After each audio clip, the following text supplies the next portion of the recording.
এই জিনিসটা কিন্তু আমাদের মানতেই হবে যে পাকিস্তান এই গত ৩-৪ দিন ধরে কিন্তু ভীষণ খুশিতে ছিল।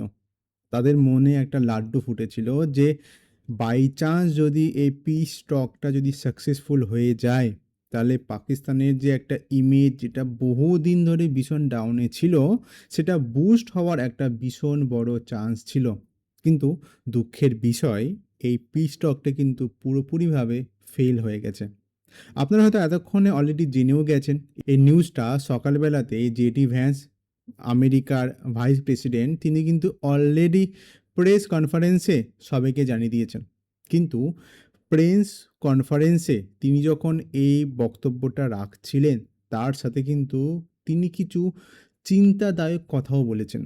তিনি এই কথাটা বলেছেন, আমি কোট করে বলছি যে, আমেরিকার জন্য হয়তো জিনিসটা অতটা খারাপ নয়, কিন্তু বেশি খারাপ হতে চলছে ইরানের জন্য। এর থেকে মানে শুধুমাত্র এই স্টেটমেন্ট থেকে আমরা এই জিনিসটা পরিষ্কার এখন বুঝতে পারছি যে এই যে সিজ ফায়ার আদৌ আর কতদিন চলবে সেটা তো একটা বড় কোশ্চেন মার্ক হয়েই গেল। আর যদি এই সিজ ফায়ারটা যখনই শেষ হবে বা খুব একটা আমি আশ্চর্য হব না তার মাঝে একটা বড় অ্যাটাক আবার ইরানে হয়ে গেলেও, আমরা সেখানে একটা জিনিস পরিষ্কার দেখতে পারবো যে আমেরিকার যে ফ্রিকোয়েন্সি বোম করার ইরানের ওপর, সেটা কিন্তু ভবিষ্যতে আরও বাড়তে চলেছে। কিন্তু আমি এর সাথে এটাও আমি অ্যাড করতে চাইবো যে আপনারা যদি আমার এর আগের যতগুলো আমি ভিডিও এই পিস রক নিয়ে বানিয়েছি, সম্ভবত ২ কি ৩ টে আমি বানিয়েছি। প্রত্যেক কটা ভিডিওতে কিন্তু আমি একটা জিনিস পরিষ্কার আপনাদের সামনে বলেছি যে এই পিস টকটা যে সাকসেসফুল হবে, তার চান্স কিন্তু ১ম থেকে ভীষণ কম ছিল। আর কেন কম ছিল? কেননা মেইন যে পার্টি, যেটা হচ্ছে ইসরায়েল, যার কাছে পুরো ট্রাম্প কার্ড আমি যাকে বলবো, সেটা কিন্তু হোল্ড করে আছে নেতানিয়াহুই। আমি আপনাদেরকে এর আগেও পরিষ্কার বারবার বলেছি যে যতদিন না এই ইসরায়েলের তরফ থেকে কোনো অফিসিয়ালসরা এই পিস টকে যাবে, ততদিন ধরে রাখুন এই যুদ্ধটা শেষ হবে না। এবং একের পর এক হয়তো আরও এই ধরনের টকস হতেই পারে। যেমন আমরা ইউক্রেনের সময়ও আমরা দেখেছি, ইউক্রেন আর রাশিয়া ওয়ার নিয়ে অলরেডি ৩ থেকে ৪ বার পিস টক হয়েছে। কিন্তু তাতে কি কোনো একটা ভালো ফল আমরা দেখতে পেয়েছি? দেখতে পাইনি। এই সেম জিনিস হয়তো আমরা এই যুদ্ধের ক্ষেত্রেও এখন সেম জিনিসই দেখতে পাবো। কিন্তু যেটা চিন্তাদায়ক বিষয় হচ্ছে, সেটা হচ্ছে স্ট্রেট অফ হরমুজকে নিয়ে। ইউক্রেন আর রাশিয়ার যুদ্ধ আর আমেরিকা, ইসরায়েল আর ইরানের যুদ্ধের মধ্যে একটা ভীষণ বড় ডিফারেন্স আছে। ডিফারেন্সটা হচ্ছে স্ট্রেট অফ হরমুজ। ইরানের কাছে স্ট্রেট অফ হরমুজের ফুল কন্ট্রোল থাকার কারণে তারা সহজে স্ট্রেট অফ হরমুজকে পুরোপুরি বন্ধ করে দেয় এবং করে দেবেও। যার ফলে আবার কিন্তু আমাদের একটা ফিউল সংকটের দেখা দিতে চলেছে। আমি এবার আপনাদেরকে ১টা-২টো নিউজ আর্টিকেল দেখাই, তাহলে আপনারা আরও ভালো করে বুঝতে পারবেন আমি বলতে কী চাইছি। প্রথমে আমি আপনাদেরকে এই নিউজ আর্টিকেলটা দেখাবো, যেখানে পরিষ্কার লেখা আছে, Iran says talks with US fail due to their unreasonable demands. আমি এর ডিটেলসেও আমি যাব, চিন্তা নেই। কিন্তু এই যে পিস টকটা যেটা বলা হচ্ছে প্রায় ২১ ঘন্টা ধরে চলছিল, এই ২১ ঘন্টা ধরে চলা সময় নেতানিয়াহু কিন্তু ইসরায়েল থেকে একটা ভিডিও আপলোড করেছিলেন, যেখানে তিনি অনেক কিছুই বলেছেন। বেশ বড় ভিডিও, আপনারাও ভিডিওটা একবার দেখতে পারবেন। কিন্তু এখানে যেহেতু ইংলিশ সাবটাইটেল নেই, তো আমরা তেমন কিছু বুঝতে পারবো না। এটা ১৩ মিনিটের ভিডিও। কিন্তু এই ভিডিওর মধ্যে তিনি যে মেন কথাগুলো বলেছেন, সেটা এখানে লেখা আছে। এটা কিন্তু ডাইরেক্ট এটা কিন্তু ডাইরেক্ট মোসাদ থেকে এটা পোস্ট করা হয়েছে। প্রথমের দিকে কি লেখা আছে আমি একটু পড়ে নিই।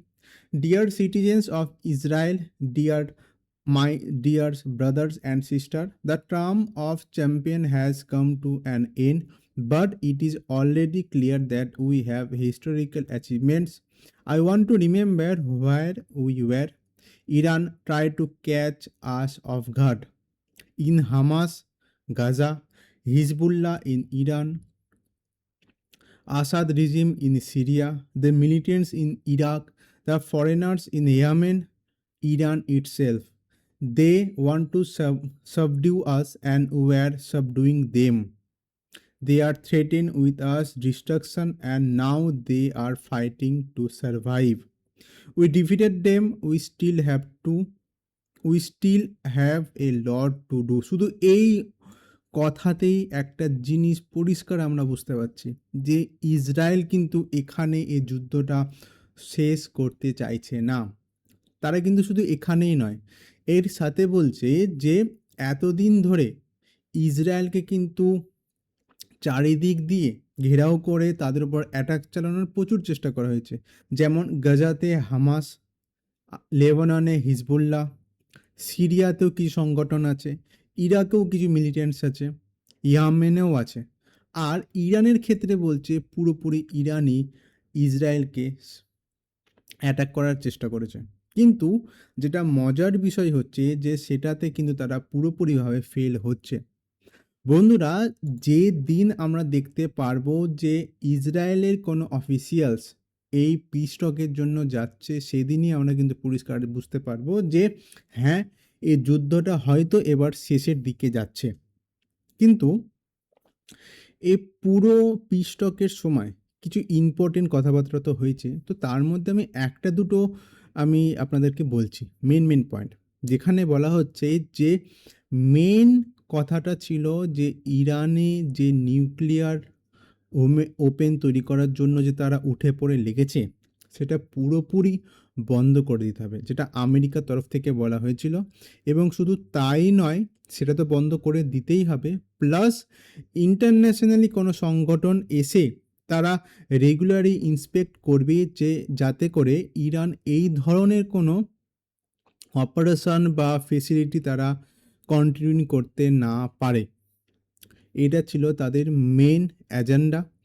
আর এর সাথে ছিল আপনাদের স্টেট অফ হরমুজ, যেখানে ইরান বলছিল যে ওখান থেকে পাস করার জন্য টোল দিতে হবে। এটাও পুরোপুরিভাবে যে আমেরিকা সেটা কিন্তু ডিনাই করে দিয়েছে।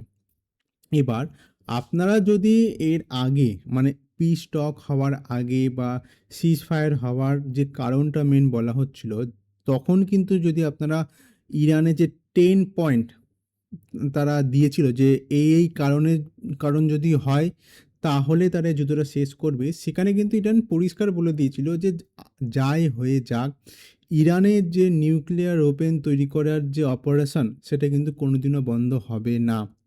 তাহলে কথা হচ্ছে যে প্রথমে যদি ইরান এই এগ্রিমেন্টটা দিয়ে দেয়, তাহলে এই পিস টক করার সময় আমেরিকার তরফ থেকে এই চাপটা কেন দেওয়া হচ্ছে যে এগ্রিমেন্টটা কন্টিনিউ করা যাবে না, তাই না? এ তো একটা ভীষণ বড় একটা মিসকমিউনিকেশন আমরা বলতে পারি। মানে একদিক থেকে বলা হচ্ছে যে অপারেশন করতে দেওয়া যাবে না, আর একদিক থেকে ইরানের তরফ থেকে বলা হচ্ছে যে না, আমরা অপারেশন কন্টিনিউ করব। এবার এর মাঝে যে মিডিল ম্যান যেটা হচ্ছে পাকিস্তান, এই পাকিস্তানই কিন্তু পুরো গন্ডগোলটা করেছিল।